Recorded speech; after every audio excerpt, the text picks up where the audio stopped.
Hola, soy Antonio. En Bully Magnets hemos llegado al final del ciclo sobre Japón y este video es algo así como un epílogo. Básicamente este recorrido ha servido para saber que Japón, además de ser esto, también es esto otro. Y todo convive en el mismo conjunto de islas. Mameshiba. Ellos son los Mameshibas. Son unos perritos frijol que inesperadamente aparecen en la comida y dicen algún dato curioso al azar. En Japón parece que son todo un éxito comercial. Pueden encontrar sus videos en YouTube, muy recomendables. Raros, muy raros, pero recomendables. Toda esta mezcla de referentes rompe con el estereotipo que tenemos sobre Japón.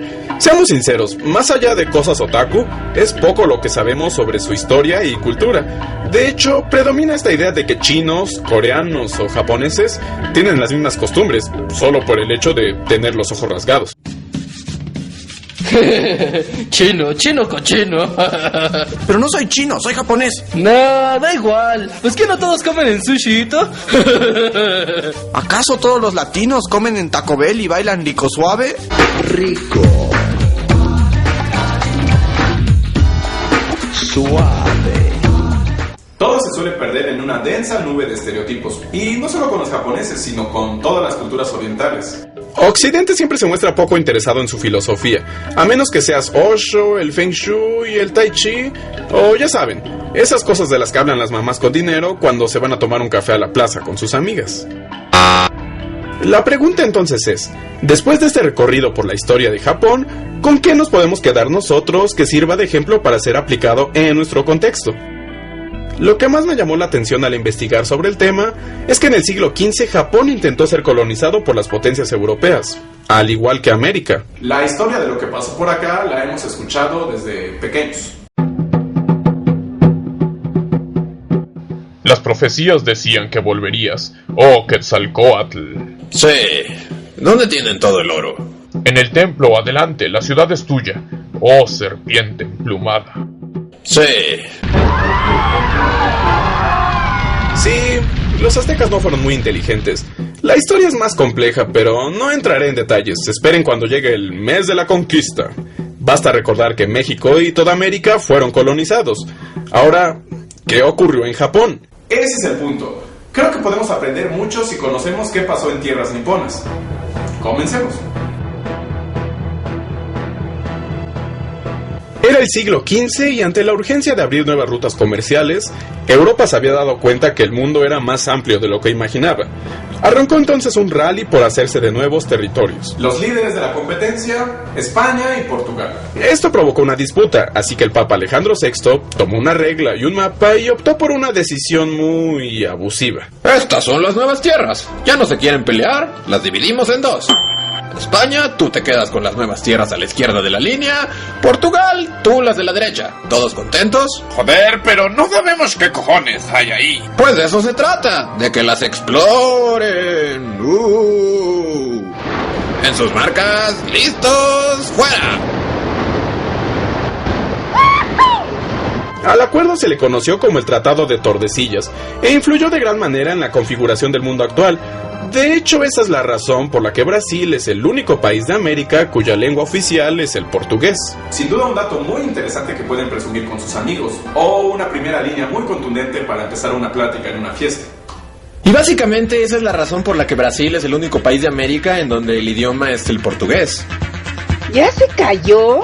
No, y no sé cómo quitármelo de encima. Oigan, ¿les gustaría saber la historia de la Revolución Francesa? Ok, tal vez no. Bueno, ¿qué podemos hacer? La página se llama Bully Magnets. Si quieren tips para ligar, están en el sitio inadecuado. Bully Magnets, ahuyentando gente desde 1782. ¿Conscientes de ello? Continuemos. Conforme al Tratado de Tordesillas, Japón le correspondía a Portugal. El problema era que el territorio nipón estaba muy alejado y el camino lleno de tifones y peligros. Apenas en 1542, el primer barco portugués logró zarpar en Japón. Llegaron con la moral muy alta, ya saben, después de colonizaciones relativamente sencillas por todo el mundo. ¿Y cómo los recibieron en Japón? Se llaman armas de fuego y podemos hacer otras 1000 maravillas iguales. Oh. Los japoneses no se impresionaron por las largas barbas ni los ojos claros de los europeos. De hecho, fueron algo despectivos. Los denominaron Nanban, es decir, pueblos bárbaros del sur, pues el primer contacto se dio en la isla de Tanegashima. Las primeras descripciones sobre los portugueses son muy explícitas. Comen con sus dedos en vez de hacerlo con palillos como nosotros. Muestran sus sentimientos sin ningún autocontrol. Son toscos, brutos, y les hace falta lavarse las balbotas más seguido. ¡Apestan! Los portugueses podían tener tecnología más sofisticada, enormes barcos y armas de fuego, pero los japoneses consideraban que espiritualmente los occidentales tenían mucho por aprender. Después de todo, las mamás fanáticas de las ondas orientales podrían estar muy equivocadas. Unless you are totally destroyed as a mind, there is no hope for you. No, por favor, todo menos Osho. Entonces ya cállate. De acuerdo, mamás con dinero. Ya las voy a dejar en paz. Más te vale.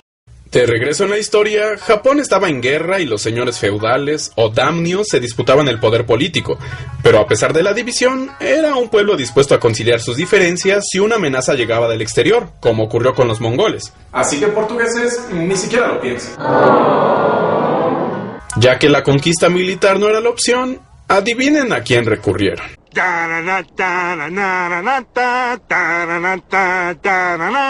Esas sucias estrategias ancestrales. Aquí es cuando uno se pregunta, ¿y cuál era la religión de los japoneses? La predominante era el sintoísmo. Esta afirma la existencia de los kami, divinidades espirituales que se encuentran en un nivel superior de existencia. Un kami no tiene una figura concreta, de hecho puede ser una piedra, un río o un volcán, pero también un animal o una planta, incluso un antepasado o una persona poderosa. Bajo esta idea, cualquier ser humano es un kami en potencia, estado que solo alcanzará a través de una vida honorable. De hecho, he ahí la explicación de por qué, en Dragon Ball, Goku tiene que entrenar con Kami-sama, o el maestro del kami, pues debe librar su espíritu para aspirar a un nivel superior de poder, elevar su ki, convertirse en Super Saiyajin y todas esas cosas que sabe un niño que creció en los 90. Otro de esos fabulosos datos inútiles. Bully Magnets, ahuyentando gente desde 1782. En el sintoísmo no hay escrituras ni libros sagrados. Tampoco es una religión que pretenda convencer y ganar fieles ni dominar a las otras. Es versátil, y bajo esta idea de los múltiples espíritus divinos, Jesús venía a ser uno más. No era ningún estorbo ni imposición. Así que el cristianismo fue todo un éxito en Japón y rápidamente comenzó a ganar miles de fieles. Con el tiempo, los misioneros religiosos se ganaron un lugar en la sociedad nipona. Se les llamaba padres y eran tratados con respeto. En este periodo, Tokugawa Ieyasu ascendió al título de shogun, máximo gobernante de Japón. Tokugawa no veía con muy buenos ojos al cristianismo, sin embargo, estaba más ocupado tratando de unificar al territorio. Todo parecía marchar bien para los misioneros. La conquista ideológica iba por buen camino, pero la llegada de un hombre cambió las reglas del juego. En 1600 llegó a Japón el navegante inglés William Adams tras un viaje accidentado. A su arribo, él y su tripulación fueron hechos presos por consejo de las órdenes jesuitas, quienes argumentaron que eran piratas y debían ser crucificados de inmediato. ¿Por qué tanto temor a una tripulación que apenas si sobrevivió el viaje? El miedo de los misioneros religiosos radicaba en la nacionalidad de los marineros. Ingleses, es decir, protestantes. Estaban seguros que si conseguían infiltrarse en los círculos de poder del shogunato, influirían de forma negativa en la postura de Tokugawa ante los cristianos. Un auténtico peligro para sus intereses y los del Papa. A pesar de los esfuerzos de los padres, William Adams consiguió entrevistarse con el shogun. ¿Qué lo trae por estas tierras? Me gustaría establecer pactos comerciales entre Japón y Holanda e Inglaterra. ¿Usted también cree en ese hombre barbado, sandalias, taparrabos, el de la corona de espinas? No sé de quién me habla. Uno que es super cool. ¿Jesús? No. Bienvenido a mi corte, ahora usted será mi mejor amigo. Así, bajo la influencia de Adams, los cristianos comenzaron a perder terreno. El Tratado de Tordesillas poco les importó a los países que no se regían bajo los lineamientos de la Iglesia Católica y el Papa. A Japón comenzaron a llegar más y más barcos ingleses, franceses, holandeses y de muchas otras naciones. Al mismo tiempo, el interés de Tokugawa por Occidente se acrecentaba. Utilizando los conocimientos astronómicos y marítimos de Adams, en Japón se construyeron los primeros barcos de estilo europeo. con la misión de trazar rutas y acuerdos comerciales con América y Europa. Así, la postura del shogun ante el mundo era clara: de ninguna manera llegaría nadie a conquistarlos. Japón participaría en el nuevo comercio global. Adams consiguió contratos y beneficios comerciales para la compañía holandesa e inglesa. Se enamoró de la cultura japonesa y adoptó todas sus costumbres. Nunca más regresaría a Europa. Aún hoy en día, William Adams es una figura histórica muy querida en Japón. Se involucró de tal manera que fue nombrado samurái. Así es, el primero y auténtico samurái blanco. ¿Escuchaste bien, Tom Cruise? Dejando a Japón en una situación favorable, Tokugawa fue relevado en el poder por su nieto, Iemitsu, quien se enfrentaba a nuevos retos. De cualquier forma, los fieles al cristianismo se seguían multiplicando. La religión ya era profesada incluso por daimyos de alto rango.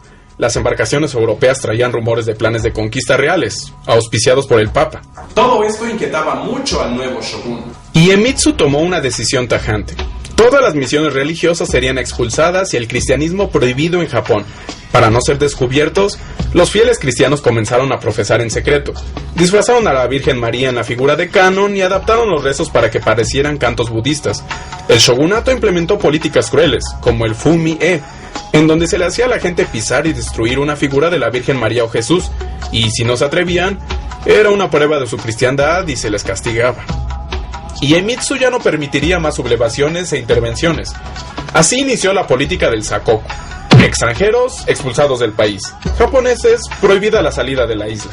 Las puertas de Japón se cerraron tajantemente al mundo. El comercio solo se preservó con chinos, mediante permisos especiales de los llamados barcos de sello rojo, y con los holandeses, pero con muchas restricciones.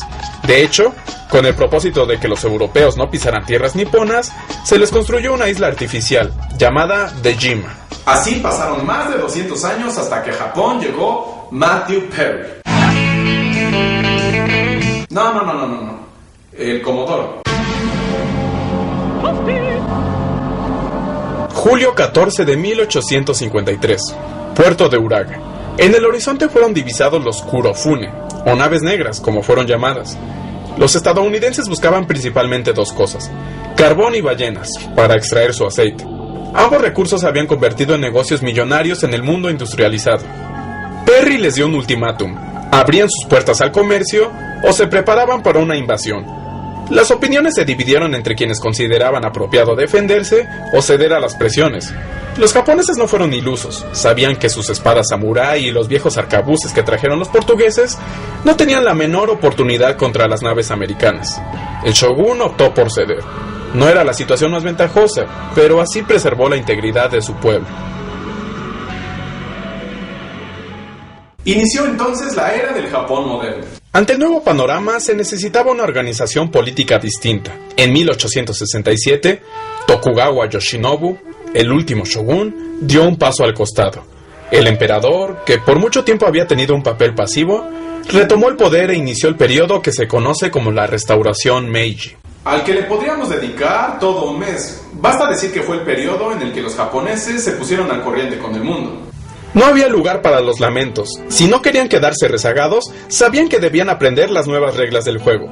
Enviaron embajadores a otros países, estudiantes para que aprendieran ciencia avanzada, comisionados para reforzar sus flotas militares, importaron telégrafos, cámaras, locomotoras y demás maravillas tecnológicas para saber cómo funcionaban y desarrollar las propias. En su filosofía sintoísta estaba latente esta idea de que uno debe adaptarse a los devenires del tiempo, aunque estos traigan cólera o tristeza. La vida como un continuo resurgimiento. Una vez, dos veces y las que sean necesarias.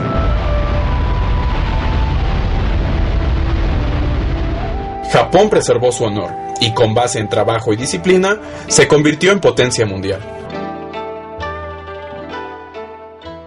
Y después de este recorrido por su historia y en busca de algo que nos sirva, creo que el mensaje es claro, ¿no?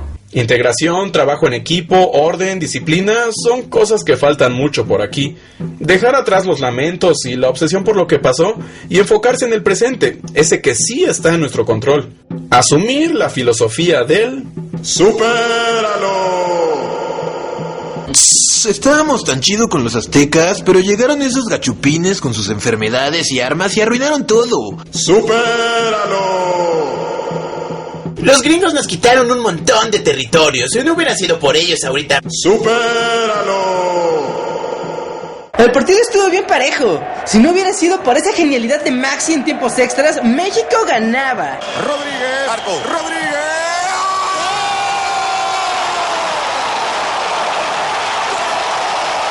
¡Supéralo! Aplica para el caso que ustedes quieran. Ejemplos sobran. Seamos sinceros, sabemos que en general somos envidiosos, indiferentes, poco dispuestos a la colaboración y trabajo en equipo. A su vez somos pasivos. Nos quejamos de políticos, de la televisión, de la contaminación, la educación y prácticamente de todo. Pero poco hacemos para cambiarlo. Y la flojera. Tantos reportes que tengo que hacer. No quiero. ¿Por qué no dejas de quejarte y comienzas a trabajar? ¡Huevón! Podría empezar mi tarea, pero antes revisaré mi correo. ¡Oh, mierda! ¡Apúrate, apúrate, apúrate, apúrate, apúrate! Sí, todos hemos estado ahí. Por otra parte, es de fama mundial la disciplina y arduo trabajo de los japoneses, la máxima exigencia, el orden, la inagotable creatividad. Vamos, no por nada sobrevivieron a tantas cosas y hoy son un gran país. ¿Y el tsunami, terremoto, desastre nuclear? Ni se preocupen, sabemos que lo superarán. La situación de crisis la manejaron con completa civilidad y, de hecho, las carreteras que quedaron afectadas, 4 días después ya estaban reconstruidas y mejoradas. Considero que esa es la lección final. Y no tiene nada que ver el que seas otaku o no. Aplica para todos. No hay fórmula secreta para el éxito, es trabajo y disciplina. De eso se trata todo. Creo que podemos tomar a Japón como un ejemplo a seguir y hacer que las cosas en verdad sucedan.